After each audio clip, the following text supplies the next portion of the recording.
পুরে ছাই হয়ে গেল হাওড়া তেলকলঘাট লাগোয়া কয়েকটি প্লাস্টিক কারখানা এবং গোডাউন। গতকাল রাত 10:30 নাগাদ আগুন লাগে একটি প্লাস্টিক কারখানায়।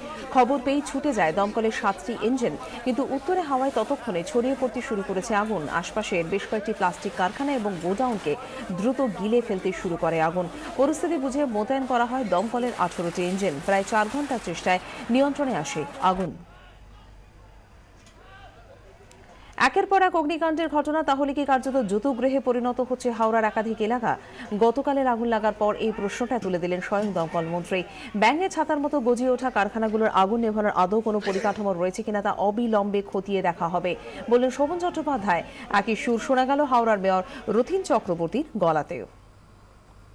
যে জায়গায় অবৈজ্ঞানিকভাবে আনসাইন্টিফিকভাবে একটা জায়গা পেয়েছে সেখানেই গোডাউন করে ফেলেছে।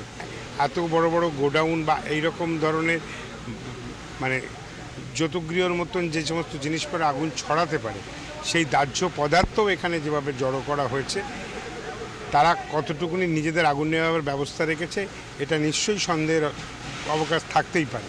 হাওড়ার প্রতি যে যত্নশীল হওয়া কথা ছিল, দীর্ঘদিন হাওড়া শহরে সেই জায়গাটায় চোখ পড়েনি।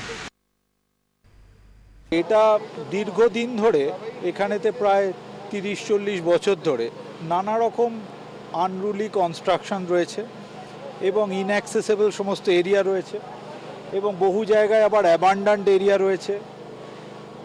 প্রপারলি মুভমেন্টের ইঞ্জিনসগুলোর জায়গা নেই এবং এই ধরনের কারণ থাকার জন্যে এবং অলরেডি বহু জায়গায় যেহেতু অপারেশন রয়েছে ফ্যাক্টরিগুলো ফর লাস্ট 30-40 ইয়ার্স, তাই এখানেতে বিভিন্ন জায়গায় এই ধরনের প্রবলেম ব্রেকআউট করছে।